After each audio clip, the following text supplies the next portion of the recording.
Boom! And we are live, ladies and gentlemen. Welcome to another episode of Dream Chasers, where hustle meets house music. I'm your host, General Moses, on behalf of House of Hustle.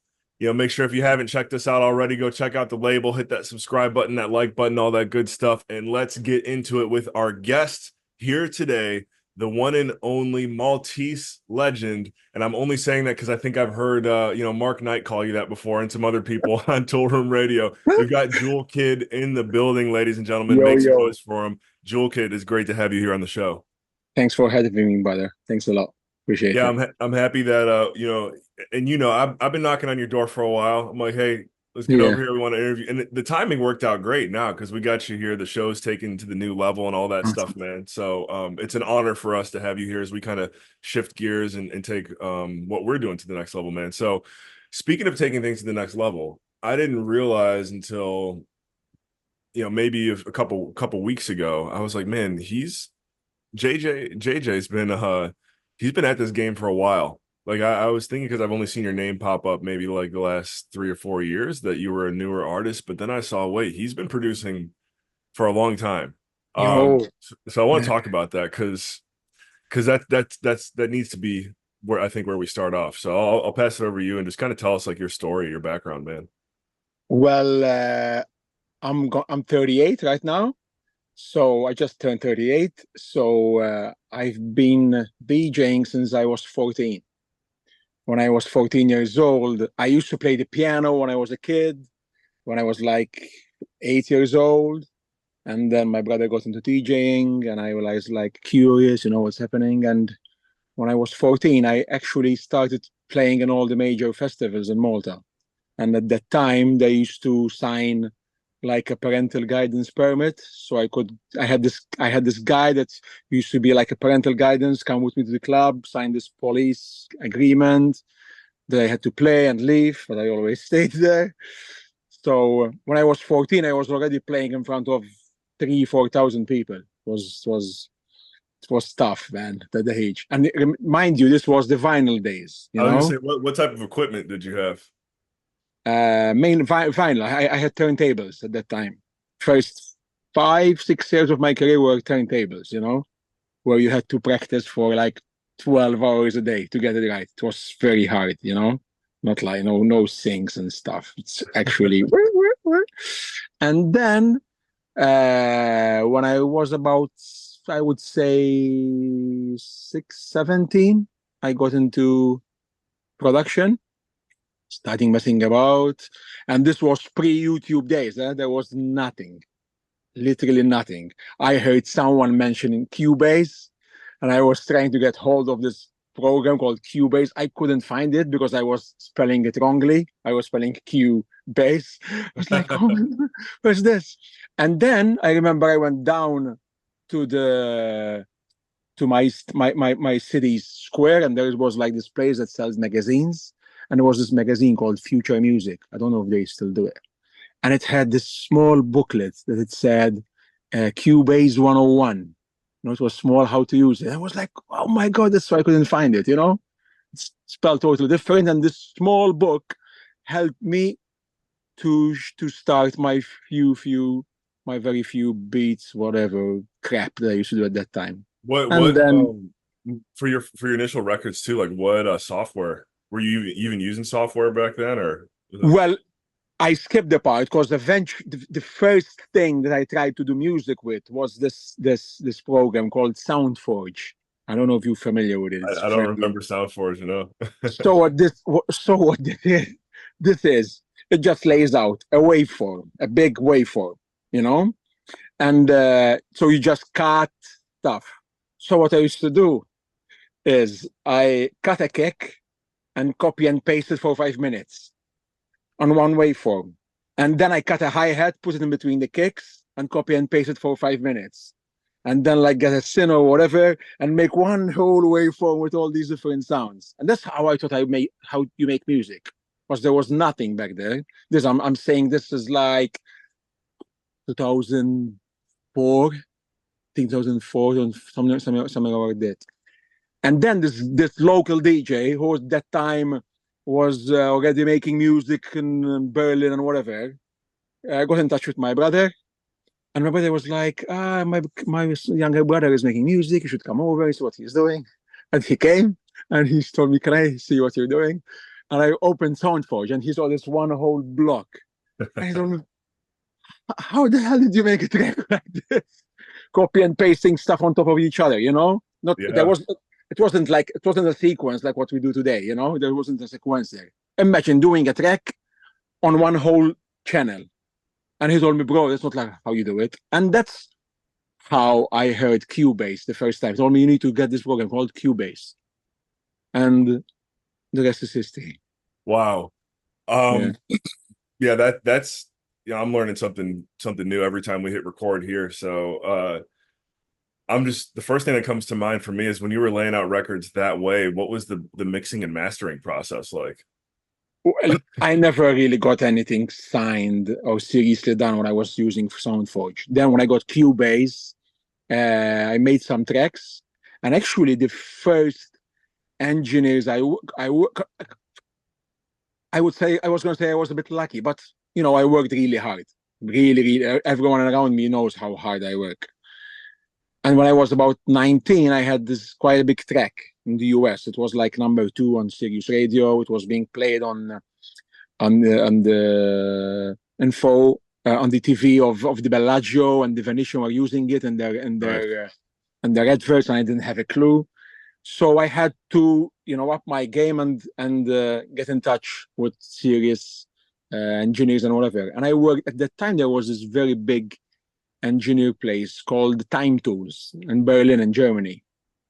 And the only way I could get hold of these people was literally I had a phone here. I used to call them, and I used to hear my master on the phone. Actually, a landline. There was no mobile phones. Right. So. And to be honest with you, I hated the master that they sent me back, and I paid loads of money. I was like, they ruined it. What the fuck? But I think my mix wasn't that good also, so you couldn't make freaking nice cakes with shit. So I couldn't put it on them. But yeah, that was the first time I used engineers, and then slowly I started to get more into how to mix, and practice makes perfect. I think I had heard the part about you starting your career basically when you were 14, but there had to be something up until that point. It's also probably just a great feeling to know you've been doing your passion, kind of your whole life. But how did you know the first 14 years of your life that that's what you wanted to do?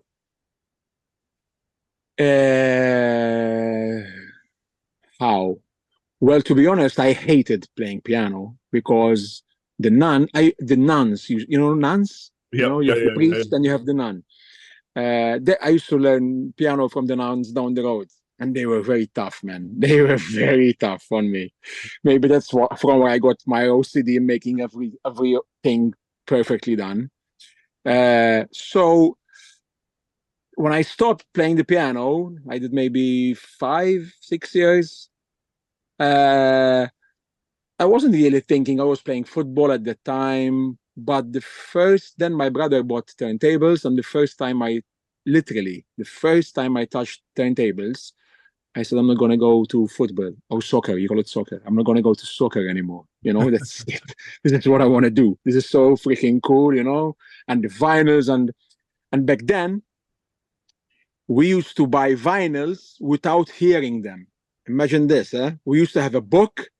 We used to receive this book every month in the post. It was called HTFR, How to Find Records.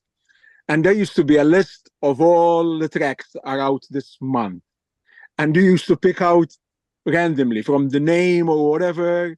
And then you get them and you're like, this sounds horrible. But yeah, it was very different, man. But I would say, yeah, piano maybe started it for me, the musical journey. Yeah. Yeah. Yeah. Well, it's funny.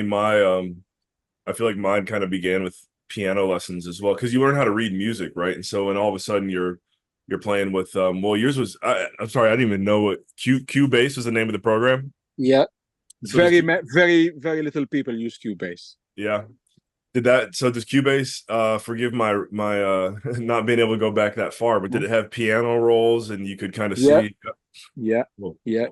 It was Cubase SX1. This was the first one I used.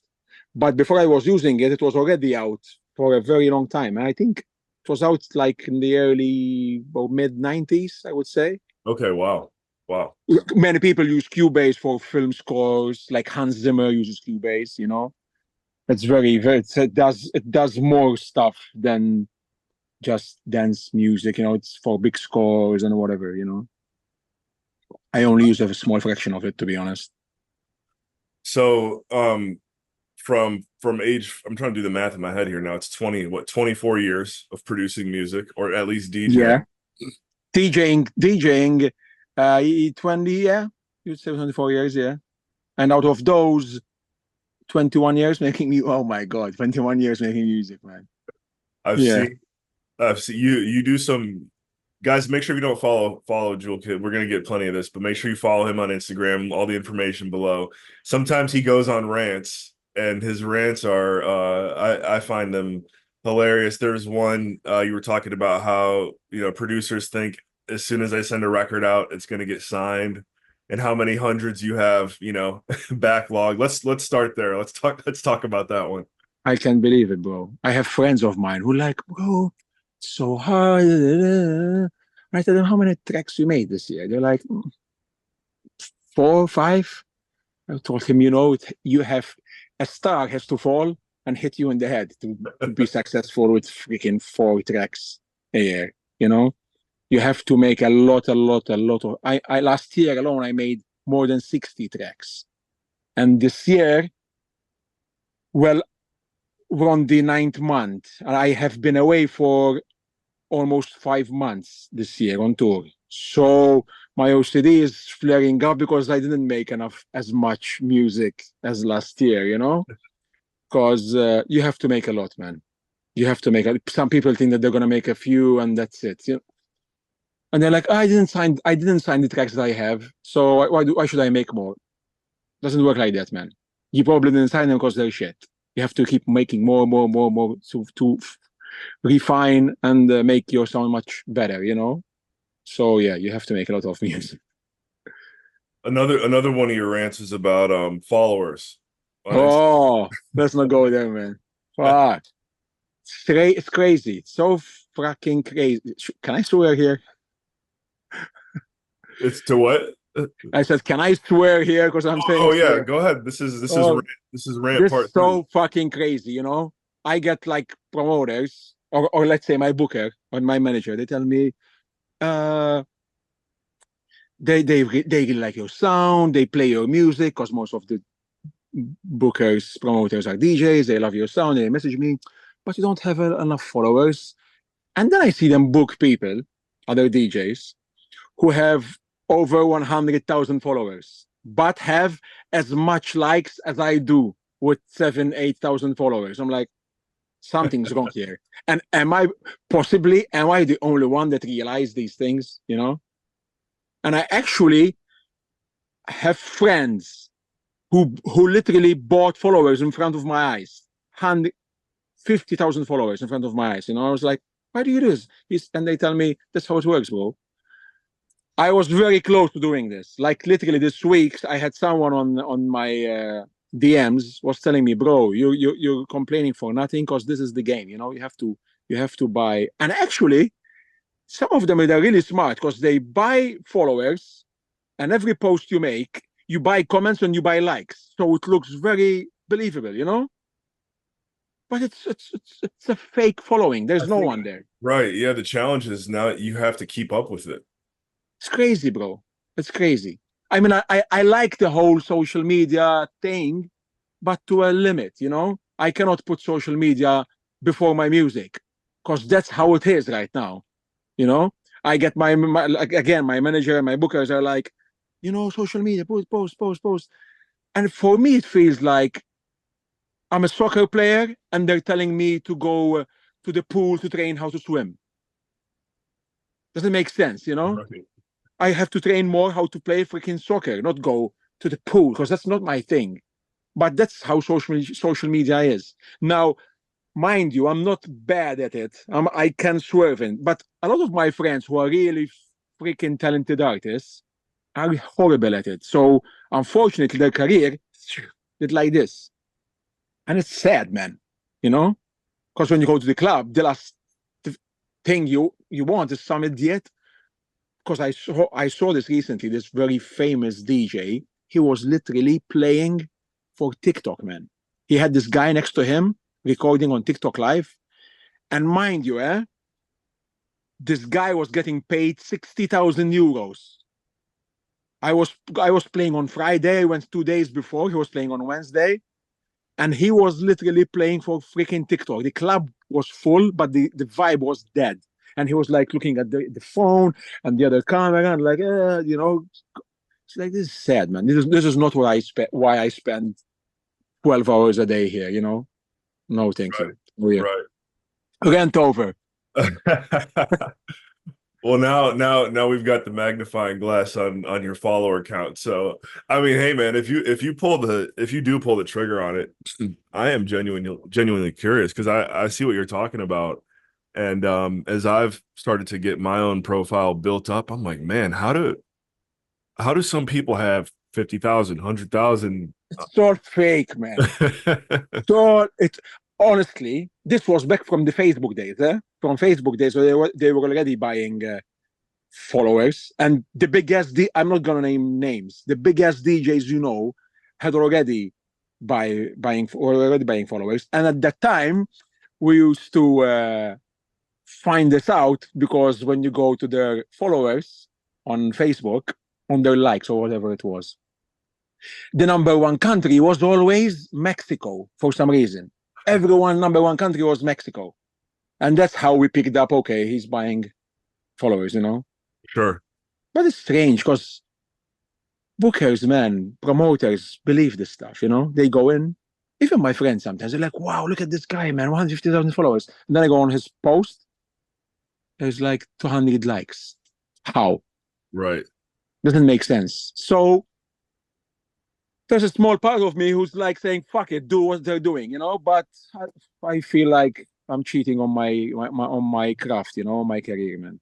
I think I think the toughest part is what you said initially, which is, to me it sounds like a lot of maintenance. Whereas if you buy a certain amount, now anytime you make a post, you got to pay a robot or whatever to make sure that post matches up with your profile anyways. But you're right. I mean, hey, there's a billion different ways to do this game. So I've just seen you talk about it. And once I saw you start talking about it, I'm like, okay, I'm not crazy. You helped me realize I'm not crazy because I'm just looking at how other people are doing stuff. I'm like, how are they getting that money? So another part of your career I noticed, because I found you through the tool room circles. It looked like you really built up a strong name for yourself about 10 years ago. And then you kind of disappeared for a while. Yeah. And then you came back. Yeah. And it seems like you came back even stronger. So talk to us about that phase where you kind of disappeared. Was it intentional? Just walk us through that. So when I reached the peak of my career, I remember I was playing. I actually remember the place where I had this epiphany, you call it? Yeah. I was playing at Space in Miami. I was headlining. I went down to South Beach. There was a huge banner with my face on it, And while I was playing, I literally said, I think this is it, Like, I chased for so many years. And for me, headlining Space at that time was like the tip of the iceberg. And I was like, I like, what's next? Of course, there were much bigger mountains, but I needed something fresh and something to excite me. That's one part of it. The other part of it was because where the music, where tech house was heading at the time, it was already coming in the social media thing, and people were like, prioritizing images over the music. I was like, but then I used to, like, for example, play in Berlin, in Germany. And after my gig, I go to some really good dark techno after party. Now, techno, the real techno, not this stupid TikTok techno that you hear today. Real techno artists like Ben Clock, Marcel Detman, Ben Sims, Dave Clark, these techno gods, For me, they are gods since I was a kid. I used to go to their party. I played, for example, on Friday, and I stay there an extra day, and then I go to a techno party. And I see no one's on his phone. Everyone's like, is really there for the music. And I was like, I really want to do it. This is where I want to head, I already did the tech house thing and I reached where I wanted to reach, and it doesn't feel much exciting anymore. So if I'm going to start something new, might as well do something which is really music based, The foundation is like totally music, and it's very underground. So I tried to swerve Jewel Kid at that time doing hypnotic techno, but it wasn't working out because people knew me for my big tracks on Suara and Stronic and Alianza, my label and everything, They were like, what the fuck are you doing? This is not your sound. And they book me for a tech house night, and I go and I smash techno, and I'm like, and then they message my manager, and they're like, what the fuck, So, and I was producing techno, and big techno labels were liking my music, but they weren't signing me because my name is associated with house and tech house. And I was frustrated, man. So I said, okay, let me try something. I opened a new Facebook page because 2017 it was still Facebook, And I only started Instagram like a year and a half ago. I had Instagram before, but it was dead. So I opened a new Facebook page. I did a picture, not my face. I did another picture of some crazy looking scarecrow, what it was. It was cool. And I made a new email and sent the same Jewel Kid tracks to the same label under a different name. And they signed them instantly, bro. And this, I'm not going to mention it again. This is the biggest techno label in the world. Number one. And they signed it instantly, Wow. Now, again, when I say techno, it's the underground techno, not this big techno. It's considered the biggest techno label in the world. And they signed it instantly. And then they signed another EP and another EP. And I didn't show my face for 2 years. And at one point, this guy, DVS1? Yeah. He was hammering my tracks all the time. And I don't know how this guy emailed me and he's told me, by the way, are you Jewel Kid? It's like, how the fuck did he find out? Maybe he heard similar sounds I used back in my tracks. I don't know how. But he used to play a lot of my tracks. And yeah, he was the first one that found out. And I said, you know what? Might as well show my face now. And that's how I made 5 years of radar from Jewel Kid. I was playing in Berlin. I was playing in, Tresor in Berlin. Yeah. I was, one of the final gigs I had at Tresor was 3 hours playing only my unreleased music for 3 hours, techno. I had some cool gigs, man. And I did 3 albums under that name. I did many things. But here I am back to Jewel Kid. Is that name, I'm guessing that name is still searchable if it was signed? Yeah, it's Kontal. What is it? Kontal, Kontal. It's a word I invented. Whoa, dude. Yeah. That's you. Wow. Yeah. That's pretty awesome. Yeah. I did a lot of stuff with developer. And then I opened my label called Revolt, and we were pressing vinyls. I still have a bunch of vinyls here from Revolt. When you were you playing gigs as Colta? Did you have like a mask on or something? No, No? no, no. Did Because they just most of not the gigs I was playing were in Berlin and dark, sweaty clubs, and the last thing you want is a fucking mask on your face. Well, I guess I don't know I'm how those guys do it, man. Like SNTS and these guys, I don't know how they play in that oh heat right. No, I with see all that stuff. with the mask all the time. I agree. Oh, But the reason I ask is because I'm wondering how they didn't figure out it was you sooner without the mask. Uh, crazy, man. Crazy. It took about 2 years. Took about two, but then when I was charting a lot on Beatport, I think they were searching and some pictures were coming up, and yeah. But I so- ditched that now. I ditched that. I ditched. I came back to Jewel Kid. Yeah, I missed it, man. I missed man, that house and everything, man. I gotta know why you ditched it because to me it sounds like you put that on pause again, maybe. I feel like there's something within every I'm just gonna go say every house music producer at large. I think we have something in our DNA that says, somewhere within me, I really want to make the deepest, darkest techno Yeah, that can just be blasted in Berlin from 2 a.m. to 7 a.m. every yeah, day. yeah. I see that in myself. I hear it in you now, which I didn't even know. Have you been to Berlin? I haven't, man. Oh. I know. I know. I gotta go.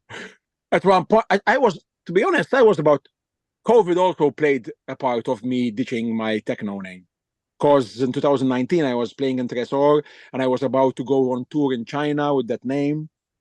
And I was going to go to China, honestly, like back in 2 days before. My manager told me, there seems to be some problem with some virus in China. I don't think you're going. Thank fucking God I didn't go because I would have been stuck there for like God knows how long because it was the coronavirus. And then I stopped Contal because of COVID. And then I didn't make music for a year and a half. The first time in my life. Oh, you did take a break. Okay. First time in my life. I said, I have so much music. Like on the Contal alias, I have about 120 unreleased tracks, bro. It's Wow. that much. It's crazy. It's Wow. out of hand. So I was like, why am I keep making music if I'm not gonna play or whatever? Let me take a break after 20 years making music. So when I came back, I was like hanging out with Metza Sari and some other artists and Defected, and I went to Defected, and I was getting influence. I was like, oh my god, I miss my tech house days, these grooves. But bro, we are all a bit cuckoo, so you never know what to expect tomorrow. So Right. Yeah, well, I'll be watching closely, man. That's good to hear. I mean, and then it sounds like one of your biggest takeaways from your tech house journey is the connections, the people, kind of the family feel that you have with a lot of other producers, labels. Is that what you're saying? Kind of drew you back in? Was just the friendships? yes, yeah. Actually I went to Defected. I went to a Defected party in London at Printworks. I wasn't planning to go, and my friend was going, and he was saying, "Come with me, come with me." I was like, in house music, I'm not around it at the moment. Blah, blah. And I went, and I was listening to all these tracks, and Sam Divine was playing. I was like, "Oh my god, this is so good," And that's where I fell in love again with house and tech house. And everyone was telling me about Jewel Kid, bro. All the freaking time I was making techno. Everyone was telling me, "Hey, Jewel Kid." I'm like, "No, it's Contact. It's not Jewel Kid anymore. Stop this." But everyone. And I was getting messages, people actually writing on blogs what happens to Jewel Kid, Because at that time, I was in 2015, I think I was the 14th most selling artist on Beatport. So Wow. my name was quite big, man. So when I ditched it all, people thought, "What the fuck? You're crazy. You're touring like hell. You're At one point I had 12 tracks in the top 100 at the same time. It's crazy, bro. Yeah, 12 tracks. How so would you release like a new record every day? Or how was that? I was Cause back then, like now, you see, they only release singles, which is a bit, Yeah, yeah, you know. yeah. In fact, on the label, we're relaunching Alianza, and we're gonna do what I used to do before, and many other artists, and do like 4-track EPs, bro, because that's where the soul is, And at the time, I used to release 4-track EPs and a remix and 2-track EP on my label, and they stay in the charts, and poop, poop, poop, poop, poop. And all of a sudden, your name is everywhere on the chart. So that's a big one. I love that. I think 4-track EPs is a great move. I heard Marshall Jefferson on a interview recently talking about what would he like to see more producers do in this day and age, and he's like, more people need to put out albums. Everyone's Yeah. doing single, 2-track Yeah. EPs, and I'm like, I say that as if I'm putting out albums, but hearing what you just said for your label, that's exciting because it's kind of the direction that he was advising. Yeah, my first release on Alianza is going to be a 4-track Jewel Kid EP like I used to do before. And I can't wait to put it out, man, because I'm tired of just putting singles out, Sometimes it doesn't say anything, putting a single out. Where's the freaking journey, Yeah. An album is even better, but people spend more time making fucking TikToks than making actual music. So that's For why. how can our listeners and audience stay? I guess if they follow you on Instagram, they can get updates for the label relaunching. But just what does that look like?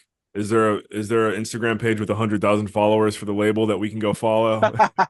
It's only like 1,000 something, bro. Because again, when we had Alianza till about 2018, 19, that we were doing like tech house, Facebook was big. For example, on my Facebook, I have like 40,000 followers.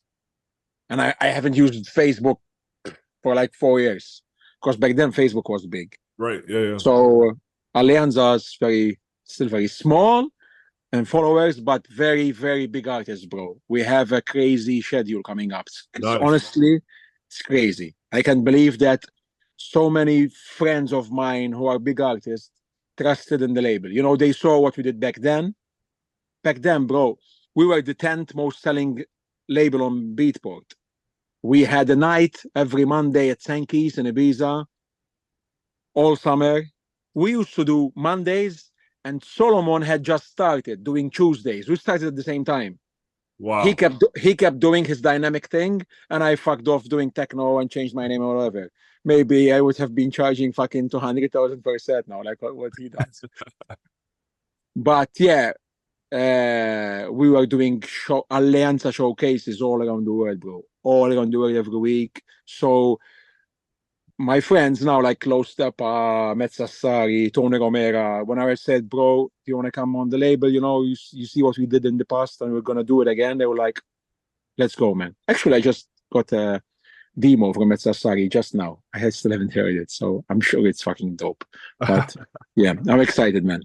So yeah, without giving us too much information, because I know you got there's parts of it you definitely got to keep a mystery until it's ready. But what does the release schedule look like from a high level? Like, what's your goal launch date? Like that type of stuff. So we're launching 11th October. Okay. We're gonna be releasing every 2 weeks. Eventually, it will go up to every week, like what we used to do. It's a whole team. It's not just me. It's me, my manager, an A&R guy. There is the engineer, artwork. It's not just me. It's a real company. We have a company, and like how we did the vinyls and everything with Revolt and with Alianza, and we're gonna do the label nights again. So yeah, for now it's every 2 weeks we're gonna have a release out. I'm pumped, man. And what would you say is the how would you describe the vibe? Anyone who followed me 10 years ago would know if I say that it will be something similar to that. But if not, you could go and search what I did back then on Swara and on Tronic and on Alianza. I would say it's like hypnotic tech house, very groovy, very bottom heavy. Not this straight boom cha that tech house is coming out now. I fucking hate it, man. It's very a little more minimal. Yeah, let's say minimal, but organic at the same time. But has this hypnotic kind of feel. But let's see. I don't want to pigeonhole the label for now, Let's Yeah. see. Maybe there's a house track which we're about to sign. So, but it's still groovy, It's all about the groove, man. There's so much tech house now without groove, It's very flat, straight. I say it's very straight. It's very pa cha pa cha. There's no cool, groovy swing, Yep. The MPC days with those swings. So that's what we're trying to bring. If there's no swing, we ain't gonna freaking sign it, Yeah, I like that you mentioned the emphasis on just how important the groove is. As a newer artist and producer, I feel like I'm learning that more and more each day. We had Danny Quest on the show not too long ago, who he was kind of like, bro, he's like, drops are great, but he's like, I'm all about the groove, man. I love Yep. the groove. And then Yeah. I'm hearing you say it now, and like the more experienced people I come across, they say the same thing. So when did you feel like you realized that the groove is kind of what matters most? It's what makes people dance, man. It's what makes people swerve, on the dance floor. That's why you see most people like standing on their phones because the music is actually not moving them. Sometimes the music is so good and so groovy that people are like, "Fuck this!" They put their phone in their hands and they want to dance because you can't hold it in. You can't help it. You have to move to this music. It doesn't. You could have the best melody, the best break, the best vocal. If the track doesn't have a groove, it's nothing. It's nothing. In fact, when I buy records or when I get demos or promos, and sometimes there's friends of mine, they see me like listening to them like fucking second or two. I'm doing that because if I'm not listening, hearing a groove, it doesn't matter what the break or whatever it does. I don't want to hear it. It's not for me. Can you tell us about how you read waveforms? This is a little bit of I feel like even a selfish question too, because I just want to know, what is someone like you who's been in this game for so long? I've heard that you get to a level where you can look at a waveform and you can almost say, "Oh, this is going to be a good record," or like, Nah, I don't believe. I don't. "Oh, you don't." Okay, tell me why you don't believe that. How could?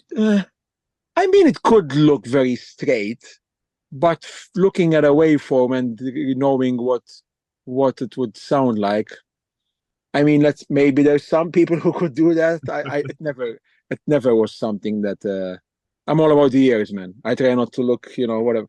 Many times when I'm in the studio, actually I switch off my screens. I switch them off and I play the music.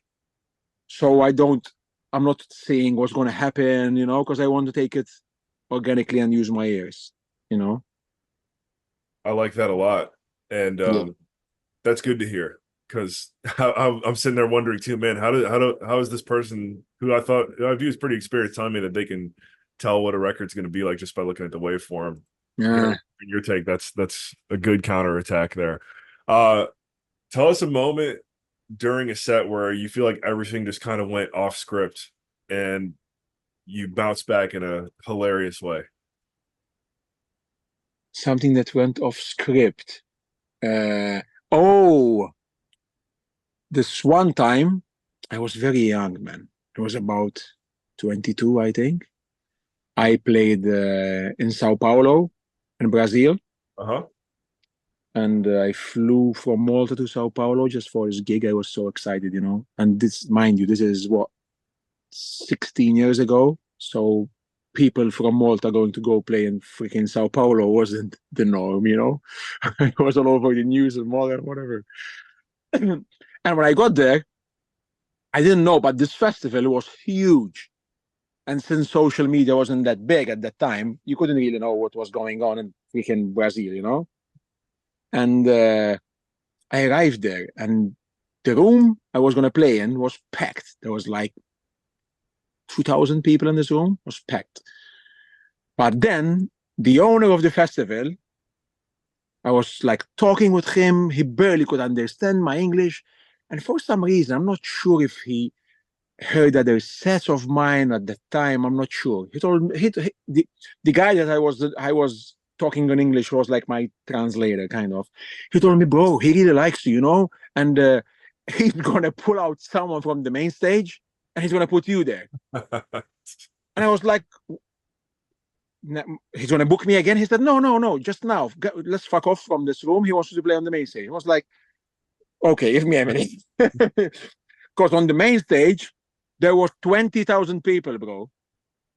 And I was, okay, I have to go call my manager or someone. I need some English speaking, someone close to me so I could take out of some of this team. And it was like so quick, blah, blah, blah, blah. And they put me up on stage, and there was, do you know Above and Beyond? Of course. Yeah, they were playing Above and Beyond, this huge, like, trance or whatever. 20,000 people, man. Helicopter coming down from people. I was like, oh, I'm going to die. And they chucked me literally on stage, After Above and Beyond. Yeah. And the biggest thing is still coming, bro. I went on. I put in I had just started using USBs at that time. Because from vinyls, I went to CDs, and from CDs, I went to USBs. Now I use SD cards. I put my USB in. I'm dying. I'm shaking. I launched my first track. And, the I don't want to say, this small guy from Above and Beyond, the one with yellow hair. Yeah. For some reason, by mistake, and this is on YouTube. You could go on YouTube and see this. It's uploaded on YouTube. By mistake, he pulled out my USB in front of 20,000 people with me already dying for playing this gig. And this was like the first generation of pioneer DJs. There's no, what do we call it now? Emergency loop. There's no fucking, the music's gonna fucking stop. No emergency loop is gonna come on. And the music went boom. And I'm like, what the fuck is happening? And at one point, you see him on YouTube, he goes on to in front of the stage and he said, sorry, that was me. I pulled up by mistake. Oh, he put the USB back on, but it came back on, and yeah, and then it was okay. I played, but oh my God, man, it was crazy. I feel like that might have actually, when the music did come back, taken the crowd just to a level that, but that's pretty wild to be coming on. I mean, after Above and Beyond, which is a huge name, and also I'm gonna guess your vibe isn't, they're trancey, right? So yeah, for you to have to bridge that gap, it sounds like I got to go find this YouTube video now. In fact, one thing we're working on here, I know our post-production team, you're gonna be mad at me here, but we got to do it. If you guys could find that YouTube clip and play it right now for everyone, that'd be awesome. Whoa. And we're back. All right. Hopefully you guys got a kick out of that one. Anyways, shifting back to the studio now, JJ, I want to know I do want to know where this Energizer battery comes from that you have, where you're creating hundreds of tracks every year.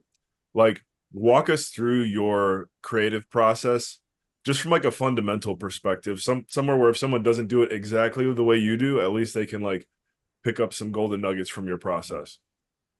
So the first thing you have to work on, I always say this, forget about having ideas, because I never come here with an idea.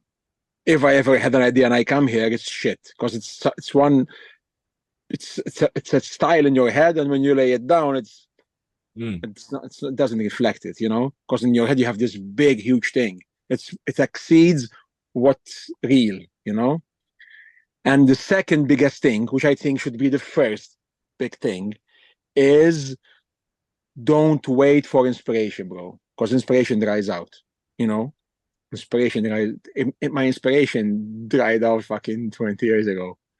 You have to be disciplined, I always say you suffer the pain of discipline or you suffer the pain of regret, Discipline is temporary. The pain of discipline comes and goes, I don't want to come to the studio. You come here, you lay a few beats. Okay, this is fun.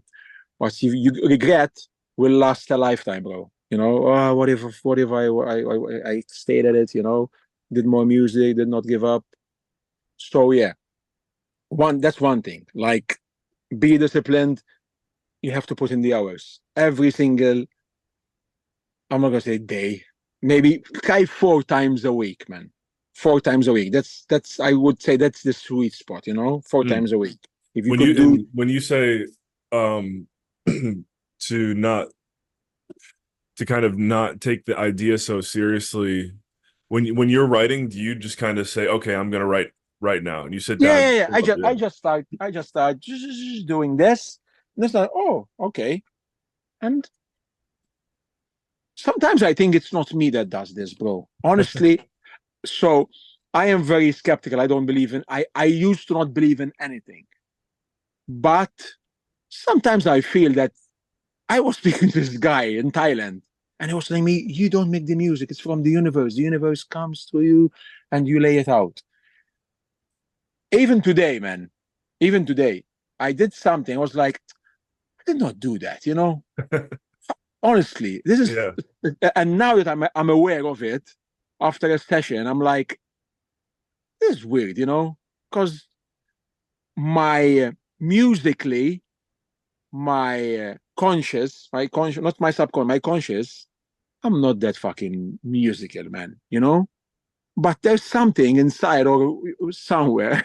I know this sounds a bit crazy, man. Hey, I'm But with you. I'm with you. I'm with you. there's something, man, that I do something, and then when it comes all together, it's like a Rubik's cube, You okay? No, yes, no. This kick. Blah, blah, blah, blah, blah. When it comes all together, it's so weird, man. I listen to my tracks, I even at the club, I'm saying, I did this.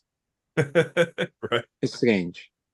Yeah. But yeah, being disciplined, bro. You have to be very disciplined and do the hours. At least every time you go to the studio, try to do 3 hours. Least. I never do 3 hours. I do minimum 6, 4 or 5 times a week. And 6 is very, Wow. very minimum. And this is not Jewel Kid back in the day, eh? Jewel Kid back in the day used to make 12 hours every day here. So, and don't waste your time on freaking YouTube, all these crazy tutorials. If you don't know how to make music, that's good. But once you know how to make music, fucking make music. Stop being what my friend Leah, Leah, yeah? What Yeah. my Yeah. friend Leah taught me, being a second-hand artist, because she read this in some book. So many people are second-hand artists. They do everything outside making music, so they don't feel the pain of not being involved in music when what they really want to do is making music, but they're anxious to go in there because it's hard. Yeah. But everything that's fucking worth it is hard, man. Name one thing that gives you a huge reward. It's not hard. Everything, I've tried many ways to be successful, to make money. I've tried many ways to do them in a relaxed way, not working, doesn't work. I'm 38 now, and I learned that to be successful in something, you have to work very, very, very hard, man. I think I heard Mark Knight on an interview also talking about how you look at every record he's produced, and for the most part every single one of those records, it was still a struggle, meaning like they weren't all just easy, right? There's ups and downs. We had Danny on, Of course. recently, he's like, bro, I have some days I'll be in the studio and I'm like, man, I'm the best thing on this planet. And then I have some days where I'm like, I need to quit right now. Very, very true. Today I was like, I think I've lost touch. I hate it every fucking week, man. Every week. And then when the groove comes, because I'm always chasing a groove, where is it, where is it, where is it, where is it? Like 6 hours later, oh fuck, I'm not gonna leave here. And then fatigue starts coming in. I'm like, a bit more, bam, and it comes. But Wow. until that time, I I feel like, and if I leave here without getting the groove I'm after, because once I get the groove, then I flow with the track easily. If I don't get the groove and I leave here, because I had a meeting or I had to meet some friends or whatever, oh, bro, I'm going to be the fucking dick of the night. I'm going to be moody. I don't know what it is, man. I always say it's a love-hate relationship, bro. Making music. It is. Yeah. Most I definitely. did, I did many other things in my life, uh, like side businesses and, you know, running a jewelry shop with my jewelry company with my family, real estate, many things. Nothing is as hard as making music, bro. Nothing. Not even close. I didn't know that about your some of the other work that you've done. So is that how you got Jewel Kid? Was from Yeah. from the jewelry business? My family is quite known in my country for a big jewelry company. Yeah. And I was Okay. a kid, and this was like, a jewel kid. And my brother was a jewel T because his name is Terence. So we were like jewel T, jewel kid. It was 2000, bro. It was the millennium. This was cool. I But love yeah. that. No, that's a good way to kind of bridge the two worlds. Also, I didn't know that. It's cool. But I've been full time making music now about 17 years, man. Yeah. Been a long time. Tell me about, I saw you post and maybe you know what? Here we go. Post-production team. There will be a point when we do our interviews and I don't apologize to you in advance, but I know you're going, damn it, Adam, why you got to do this? But we got to find the clip of Jewel Kid playing, and I think you just took over the turntables in Thailand somewhere. And then next thing you know, you just had the party, you had the dance floor wrong. You just talked about Thailand. So Yeah. maybe, yeah, you know what I'm talking about? There was Which some one? club there you were when you were in Thailand, I think you were just on vacation. Oh, wow. Yeah, at the Sunday market. You just all of a sudden, oh, hey, here comes Jewel Kid. He's just gonna play for us if like randomly in It Thailand. went fucking crazy, bro. I went to the Sunday, so I went to this place called Chatuchak in Bangkok. I had just ended my tour in Asia. I was in Australia and Singapore, and I had a big tour in Thailand. I had like 8 gigs in Thailand. Thailand, the dance music is fucking huge, man. It's huge. And I finished, and I had like the last weekend. I played on Saturday and Sunday. My Thai booker, he told me, let's go to the biggest market in the world, I think, or in Asia. It's called Chatuchak. There's like thousands of stores, man. And we were passing by, and there's his friend. Shout out to Uncle Zeke, if I'm saying it right. Yeah, Uncle Zeke. He has this cool bar in this market, this huge market, and he has like CDJs here, and he DJs himself, and it was like, oh, this is cool. They were like, you want to play? I said, okay, let's do it. Let's play, bro. It went fucking off. People were crazy. People were coming and DJing with wigs and jumping, and everyone was. It was really nice, man. Really, really nice. That I know that clip's gonna be a little harder to dig for, guys, but if we can find it, let's play it right now. Boom. All right, there we're back. So now everyone, you gotta go to Thailand. What's the name of that market again? Chatuchak. There we go. Chatu Chak. I'll have to have you tell me how to spell You'll that one find too. everything there, bro. Yeah. Believe me, it's so crazy, this market, man. Aside from Chatu Chak, I want to know what there's probably a handful of them too, but like when I ask you this question, I just want to know the first one that comes to mind. What venue holds a special place in your heart? The first one that comes to mind. Womb, Tokyo. Tell us about that. Oh, it's crazy, bro. It's in the heart of Tokyo. Shibuya crossing. Of course. There's Yeah, yeah. Shibuya where there's the Fast and the Furious thing where there's this crossing, the zebra crosses, and there it's close to there. It's in the heart of Tokyo, and it's really good, man. Really good. And it's for me when I went the first time. I think it was the first time I played. I'm not sure, but yeah, seeing like a huge. I think for me it's dear, close to my heart because when I was a kid, it's crazy I say I was a kid because I'm still a fucking kid. When I was like 8 years old, I used to have tapes. Most of you young ones don't remember fucking tapes, I remember I used to go shopping with my mom, and I used to tell her, no, no, I'll stay in the car, you go shopping. And she'd be gone for hours, 2 hours. I was 9. Back then, being a 9-year-old in a car alone was okay. Now we could But you take were it. staying in the car because you want to listen to music. I had this tape, was Jeff Mills live at WOM. So for me to get booked to play there was a big milestone. Oh, I see. Yeah, You yeah. know? was Jeff Mills live at Womb. At that time, he was like, he still is a fucking god. But there was no social, there was no internet, bro. At least here. So listening to him on tapes, Jeff Mills, me and my friends, live at Womb was a crazy mix. And so when I was there behind the decks playing in this club, it's a surreal moment, bro. You have someone has to pinch you and you're like, in here now, do it. Right. That is crazy. And I love Yeah. asking that question because as someone who really hasn't played a lot of venues yet in my journey, now that's another one for me to to keep in mind. It sounds pretty dope. I want to know your take on playing in different countries, different cultures. You mentioned Tokyo, Japan just now. From my observation, it seems the crowd is different in Japan, right? Do you feel like it's different? The, actually, if I'm correct, anyone online, correct me if I'm wrong, but this was in 2016, 17. At that time, I'm not sure if it's still the same. You in Tokyo, you had to sign this.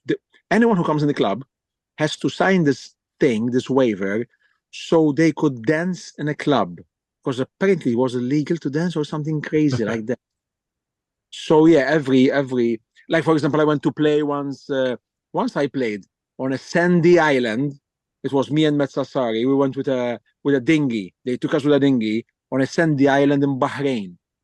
And you would say, no one listens to my music in Bahrain, man.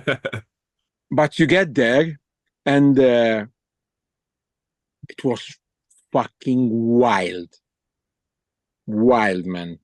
Cause I got to know that most of the neighboring countries of Bahrain, there's no club scene. It's Saudi Arabia, it's Kuwait. There's nothing there. Correct me if I'm wrong again, but at that time there was nothing. That's what people in Bahrain were telling me. So on the weekend, all these neighboring. So what Bahrain did, because Bahrain apparently has the least oil from all its neighboring countries. So they were like, okay, how are we going to get the money? So they opened up a huge nightlife. So all the neighboring countries of Bahrain that don't have nothing, in the weekend they cross the bridges and whatever and come all to Bahrain, and these are big oil people, very a lot of money, but it's not flashing money like what we see now, in Mykonos or whatever. These are rich guys who come to the club in Bahrain. They want to get fucked, and they don't want anyone to know. So it's a really cool vibe, man. It's a really cool vibe. So yeah, man. You go. I went to India. I went to China. I went to. Oh my god! I started forgetting, man. But You go to places and you say, how the hell has my music came here? how do you feel about and you don't have to I want your honest take, which I know you've been very good at this so Yeah. far. How do you like playing in North America? I'm an American. I live in Toronto. How do you feel like the vibe here compares to Europe and other places that you played? So here's the catch. Before, I used to go a lot to the US. I used to travel a lot to the US in between 2012 to around 2017. I played all over the US. It was, dance music. EDM was coming in. David Guetta with the Black Eyed Peas era, it was coming in. And we're like, okay, let them do that part. Eventually it will evolve. And look now, it evolved and it worked. So what David Guetta had in his head worked. From EDM, shifting to much better listening music. At that time, it was so and so. Now I just got my visa, my US visa. As I'm speaking to you right now, a message came in. Someone requested me in Vegas. So Nice. I'm coming back to the US soon. So I still have to find out now if it changed to the better. I mean, I played like, you remember Cielo in New York? Played in Is that Cielo. It was a huge club. That it was a club? really Yeah, good, good yeah. club. I played there. It was cool. I played in Chicago. It was dope. Also, I played in Texas, and I played in Austin, Texas, and Dallas. I once I played in Denver. It was also so. Yeah. Now that you're reminding me, I did play good. Good. If you tell me how to compare it with Europe, I don't know now. Seeing what's happening on social media, how it looks, it looks as good, but in reality, I don't know how it really is. Same as the fake followers. So I'm not, you never know what's true on social media. So once I'm there, now that I have my visa, we're planning a tour. I could know better now. Yeah, it'll be. I'm looking forward to you getting back over here because I do think that you're right. I mean, at least when I first got into house electronic dance music, it was during that David Guetta era Yeah, where everything was super spinning records and Martin Garrix's Animals yeah, like that was like yeah, that's how I got into here. And now I do think that guys like James Hype, John Summit, like the bigger names, they're kind of bridging that gap to yeah, where, or even yep, Fisher, where that yeah, you can hear that out just at a bar now, yeah. where you wouldn't even hear that 5 years ago. So I think yeah, you're coming. You got your visa set up at the right time. Now you're going to Vegas though, so I don't know. I feel like Vegas is its own. You know.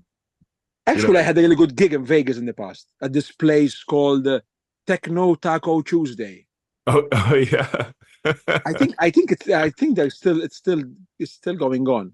I'm not sure if it's the same guys. I have to check after Well, this there's interview. Space Taco Tuesday. I don't know if you know. Could be the same guys. It was We really actually, it was really good. It was me and John Aquaviva. You know John Aquaviva? you're making me seem a little young here today, I think. Yeah, John Aquaviva. John Aquaviva was like the right hand man, I would say, of Richie Houghton at that time. He was one of the first founders or whatever of Beatport. Also, Oh wow. when I was a kid, he was a fucking huge deal. Yeah. So it was me and him on that night. So yeah, that was cool. So we've done 2 or 3 events through House of Hustle with Space Taco Tuesday. So it almost Okay. makes me wonder if that, to our team, you guys have to check out that connection too. Okay. Um, but nice. Well, yeah. We'll look forward to seeing you back on this side of the pond here soon. What's what do you feel like is kind of one of the number one things that you've learned as a DJ or producer that you think most other people who don't decide to take their life this direction, like what do most people not see that you feel like you've seen throughout the years? So you mean what is behind the Maybe just like something, yeah, like there's the metaphor of like the iceberg, and yeah, what's underneath? all you see is the tip, but yeah, Oh yeah, yeah, yeah, yeah. yeah, yeah. DJing is fucking 5% of what happens back behind it. It's a lot of being here, a lot, a lot. I couldn't say a lot that much. And flying a lot, airports, traveling so much, social media now, a lot of social media. Now they have the label, have to run a label, which is a lot of work. I just spent a week now working on my label, just doing that for like 10 hours a day. Uh, Buying records, listening to promos, listening to demos, having meetings with my manager every day and with my booker. I would say we're on conference calls every day, setting up gigs and whatever. So yeah, DJing is like literally the tip of the iceberg. Even to get there, you have to make a lot of music. So if you Yeah. just focus on the DJ part, if you want to be an international DJ by just DJing, good luck with that. Those days are gone. It was back then, the 90s.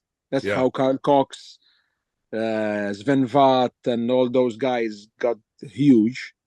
by just DJing, but that was something new at that time. Now everyone was a fucking DJ, man. So you have to take a step or 100 steps more to actually be a successful DJ. Yeah. I remember, I know I keep giving him shout outs here too, but one time I got to talk to Mark Knight after going through the academy, Yeah. and I was just kind of like, what do you recommend that I pay attention to that you think, maybe I might not be seeing right now? And he said basically another version of what you just said, which is focus on the music. Yeah. Yeah. Like the creation, the production process, because there's a bajillion DJs out there now, to your point. But Yeah. if you're staying creative and you're putting out your own product, like that's Yeah. what's And gonna you can set you hear it. apart. You can hear it from anyone better than Mark Knight, bro. He's been in this game and he's been successful as much as you can be, in my eyes, Sure. in my eyes. And mind you, when I was in my 20s, in my early 20s, Mark Knight was already huge, you know, doing Man with the Red Face with Funk Agenda and tons of hits, which I used to blast. So he's been in this game and he's been at the top of this game for a very, very long time, man. And apart from that, he's a freaking awesome guy, man. Yeah. So he said that I think that making good music is the pinnacle of all this. If you make good music, going back to me before saying that you have to do all the social media thing, blah, blah, blah, blah, blah. Okay, that will help a lot. But if you make really good music, those things will fall in place alone, you know? Is there a piece of equipment behind you or that you use to make your records that just doesn't get the credit that you think it deserves? Oh, for sure. This part here, it's called the D. So this is a Moog system, you know? This is This is pretty much new to me, so educate me. this is semi-modular. So you have, can I move this a bit? This is modular. It's all machine. You have the Octatrack, you have the H9, you have the Analog 4. I have some other stuff laying here, but mainly now I use the Moog. This is called the Moog sound system. You have the DFAM, you have the subharmonicon, and you have the Mono 32. This is all semi-modular. You see this thing here? With this thing alone, you could make an entire track. You could make the best kicks, you could make the best bass lines, you could make the best drums, you could make the best sequences. Just this.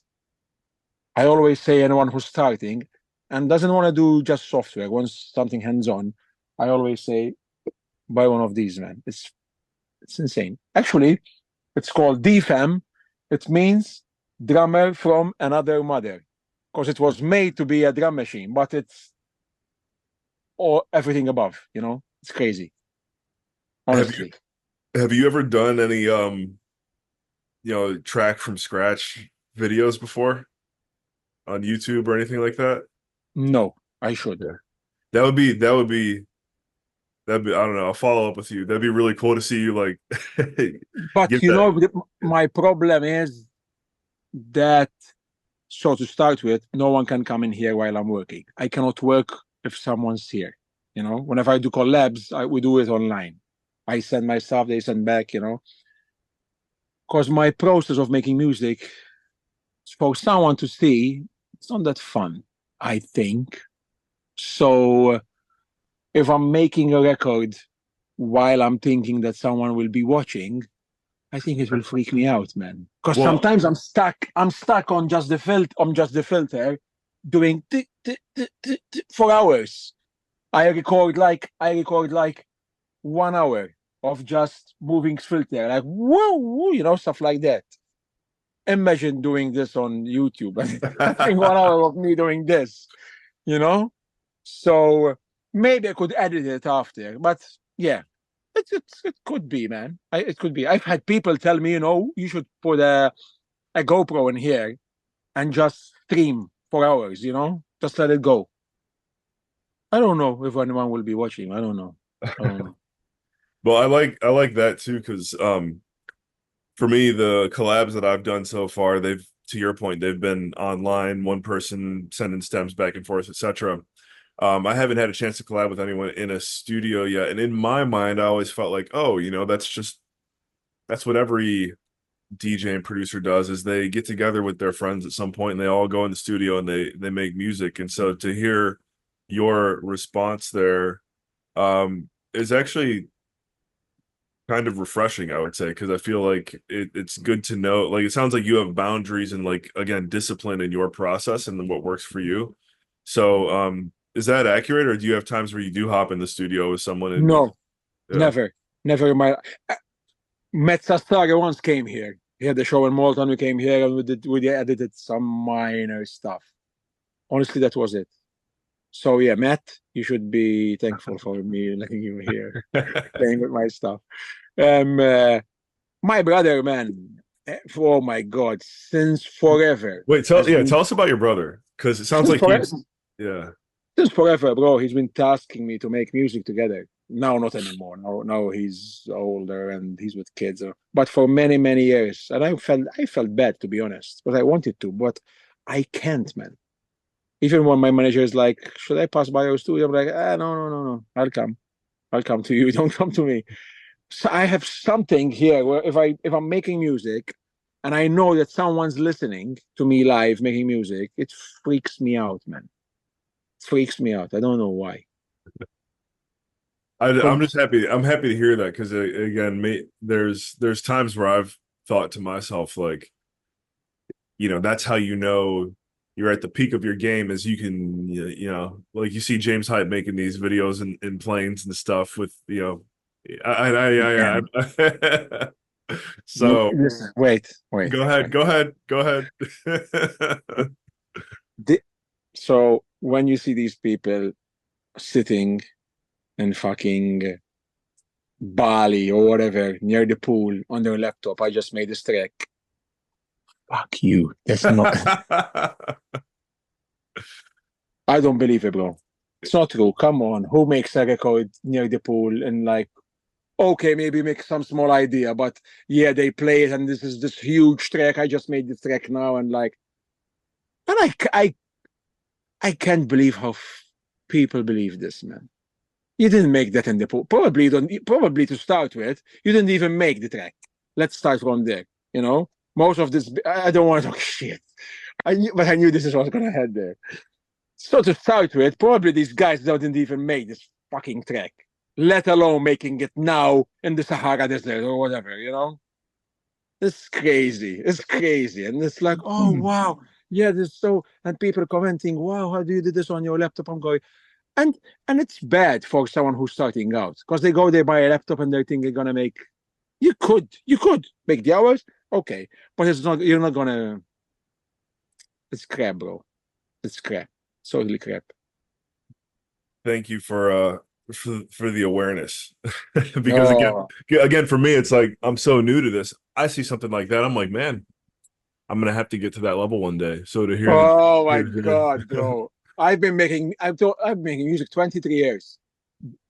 And I would say some people do that, but okay, I've seen like I don't know, Fred again or Skrillex do some stuff on a laptop next to a pool. That's all. I'm not saying that's not wrong. I'm not saying that's not accurate. That doesn't happen.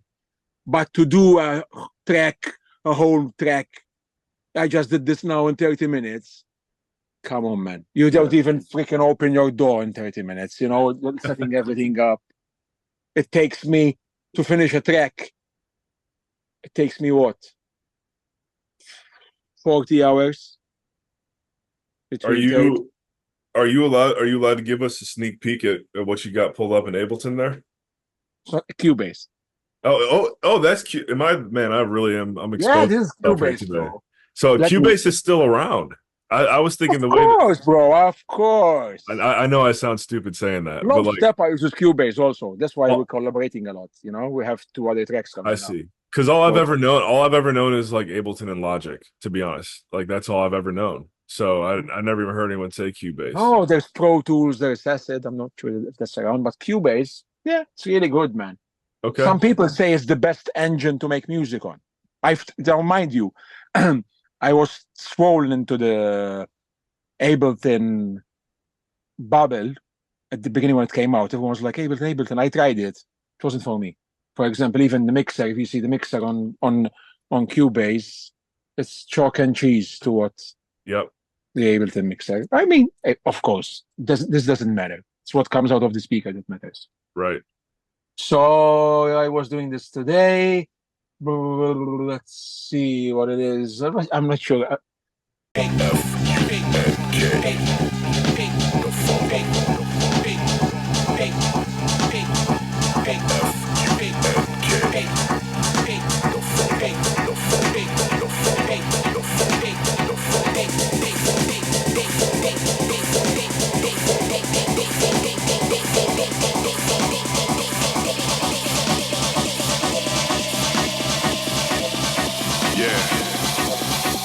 That kind of funky.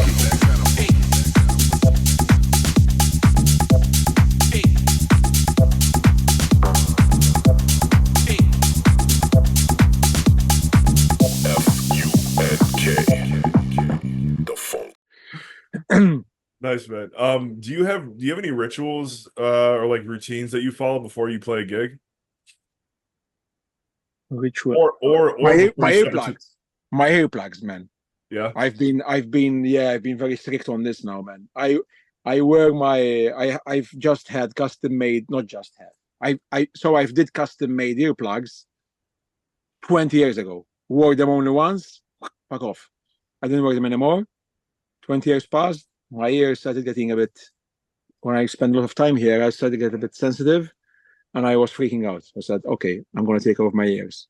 So now, every time before I go in a club, I made new custom earplugs again. You don't have to make custom ones. You can buy these normal ones. And the trick is to wear them before going in the club. Because if you go in the club, your threshold of your eardrum goes high. And if you put the earplugs after, you won't hear nothing. So you put them in before you go in the club and you play with them and you take care of your ears. Because all my friends, including my manager, have tinnitus. Luckily, I don't have tinnitus. But it's bad, bro. When you get tinnitus, it's this constant ringing in your ear. So yeah, that's my ritual now. Before I go in a club, for years. Custom earplugs. Yeah. Not like the I know there's obviously like the ones that kind of, you know, when you put them into your ear, they'll automatically fit to the side. Is that what you're talking about? Or you actually No. Yeah, what you do, you go to there's like this company called ACS, if I can plug it. They put like a mold in your ear. They take the mold of your eardrum. Yeah. They fly it to wherever, and they're custom made. And you just put them in your ears. But if you buy like Loop or any other comfortable earplugs to play with, do it, man. Do it. And honestly, now I prefer to play with them than without them, because it's like smooths the music out. It's not blasting your ears, man. Interesting. Yeah. Lots of words of wisdom here today. What about rituals before stepping into the studio? Oh, I do breath work every day and meditation. Every day, bro. Wow. I do breath work and I meditate every single day for the past since 2015. Wow. Yeah. I cannot function with I would function, but I wouldn't function at this level that I function now. I do it's 15, 20 minutes in the morning. You And do, I try to get some sunlight as well every morning. I know this sounds like this guru, whatever, but it works, man. These things work. Working out, breath work, meditation, cold showers, sunlight, these things bloody work, man. You could take, look, I've got tons of supplements here. It's mostly it's shit. You take these things and nothing really happens. You do 15 minutes breath work and so yeah. yeah. I love breath work. Hearing this is a reminder to me that I need to remember to be more consistent with it. But it is one of those things where every time you do it, you're like, man, I'm glad I did that. It's like a workout, Yeah. It's a workout for your brain, bro. Many people take care of their body by going to the gym and running and whatever, but they forgot to work out their brain. You know, it's like taking your brain to the gym every day. Yeah. That's how I feel. I feel it. My life is chalk and cheese. When if I miss it in the morning, I do it well before I sleep. You know, a good hack to do is get an app that like a sobriety app, for example, that marks how many days you've been sober, and you could choose whatever you want. So you try and like make a kind of a game with yourself to have a long streak of making Yeah. whatever that you want to make, breath work, meditation, whatever. I want to know your take on that. Being in a industry that does come with a lot of partying, how have you been able to kind of maintain a healthy lifestyle? Do you not drink at all? Like what's your At all. I stopped that years ago. Yeah. how what I've learned the hard way, bro. Like many other artists and DJs, I had a big burnout. Another thing why I kind of cooled down on Jewel Kid at that time. I was touring so much, I was drinking a lot. Then the partying starts coming because you meet these goals of yours that you always wanted to share the decks with, and they want to party with you, and you're not going to say no, and everything goes downhill, man. So your dream becomes a nightmare at some point, if you keep pushing this. And I was trying to stop drinking, and I was like, okay, maybe on the weekends only, and then maybe just beer, or maybe six. It doesn't work. If you don't want to stop, you have to cut it out. Actually, I got this book called Easy Way by Alan. He has a book how to stop smoking, which is super successful. I never smoke, but it's super successful. And then he made a book about not drinking. And I read this book, stopped. That's it. That was wow. it. I can't imagine. At one point, I was like, how could you live without not drinking? How could I party? How could I this? How could I that? It's all a fucking illusion, bro. It's all a big illusion that whoever was smart enough to implant this in our brain, it worked for him, but didn't work for most of us because it fucking destroys you. Because being a DJ, you're in it all the time. It's just alcohol and drugs everywhere. Everywhere. They message my manager and they're like, what does he want us to prepare for him? And she's like, no, just water. And they're like, no, tell us, because it's better we prepare it from before. She said, no, just water. That's it. That's it. And if I'm lucky, I get some coconut water, but Yeah. that's it. Yeah, but not drinking, especially if you want to take your DJing seriously. That's a big. You'll have fucking 100 steps above front of everyone. Wow. Yeah, there's no hangovers. There's you fresh. Oh my God, I can't even remember. Oh, so bad. I gained 20 kilos, bro, from drinking so much and partying and eating shit and whatever. 20 kilos. Wow. 20 kilos, bro. It was crazy, crazy. I was feeling so bad. And yeah, going back to mental health, uh, not sleeping at night, all traveling. You're in China, you're like -6 hours. You go to the US, you +6 hours. Your body goes crazy. So the last thing your body wants is fucking alcohol and drugs. you Sure. know so many DJs suffer a lot from mental health. I would say almost anyone I met in the industry at some point had a nervous breakdown or whatever. Many of them, because even sitting here for a long time every day messes with your head. You're alone, you don't have any guidelines to move with. I mean, what's right or wrong in here, so even that plays with your head. So the more you take care of your brain, the smoother it will be. Yeah. Mm. Yeah, that's super helpful. Just a good reminder. Um, Because yeah, I mean, I just you see what you see on social media and you wonder what is the best path forward. And for me to hear that from someone who's been in this game for again 24 years, like hopefully all of you listening in, you're getting something out of this. I know I'm getting I'm getting a lot out of just talking to JJ here. It's super helpful. Um, well, to bring it down for a landing here, Jewel Kid, besides Matt Cesari and your brother and your dog, who do you want to hear? Who's a dream person you want to listen to this interview? To listen to this interview, wow, maybe it's a bit tech. My late uncle. He was a big drummer. I never met him, and I believe always that he's in here. Honestly, sometimes I feel like, good job, you know, it freaks me out. And yeah, would be nice if he's in whatever wherever and he could hear this. That would be nice. Love that. Yeah. Um, and also who's your who's like your dream collab to be had? Who's one artist or producer you'd love to make a record with? Oh, when I was young, this guy doesn't make music anymore. When I was young, I was obsessed, like literally obsessed, by this guy called Dr. Cucho. Bro, after this interview, go on YouTube and listen to his records.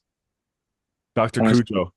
yeah, bro, Kucho, Dr. Cucho.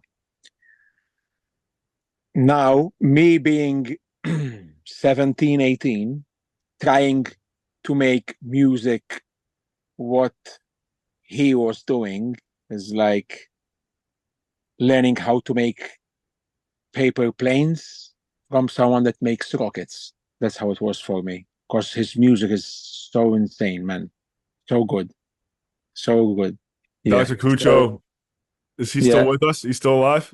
Yeah. I hope so. I hope so. But yeah, it would be nice even if he listens to this interview. But yeah. And once through a guy I knew, I managed to send him a track. And again, this was in 2005 or whatever. And he wrote me a huge email, bro. Huge email about what I should do, what I shouldn't do. And like what everyone says, he told me to do less. Less in your track sounds bigger and better. Hmm. Yeah. You do more, few things and make them sound big. Powerful stuff, man. Ladies and gentlemen, we have just wrapped things up here with Jewel Kid, the Maltese legend. Jewel Kid, let everyone know best way to follow up with you, your journey, what you're working on right now, all that good stuff. So Instagram, as always, and Spotify. I have a 3-tracker EP coming soon on In Rotation, which is part of Insomniac. I have a 4-tracker EP coming out on the mighty return of Alianza. So yeah, super hyped for that. And a bunch of shows here and there, which hopefully you'll get to hear me play in your city. There we go. That's right. He's coming to Mm. North America, guys. Get ready. A lot of cool stuff on the horizon. JJ, thank you so much for investing your most valuable resource with us here today, your time. Really enjoyed having you on Dream Chasers, where hustle meets house music. I'm your host, General Moses. Thank you guys for tuning into another episode. We got more coming. We got more coming. So hit that like button, that subscribe button. Again, go follow Jewel Kid. We'll catch you in the next episode. And remember, in all you think, say, and do, take it to the next level.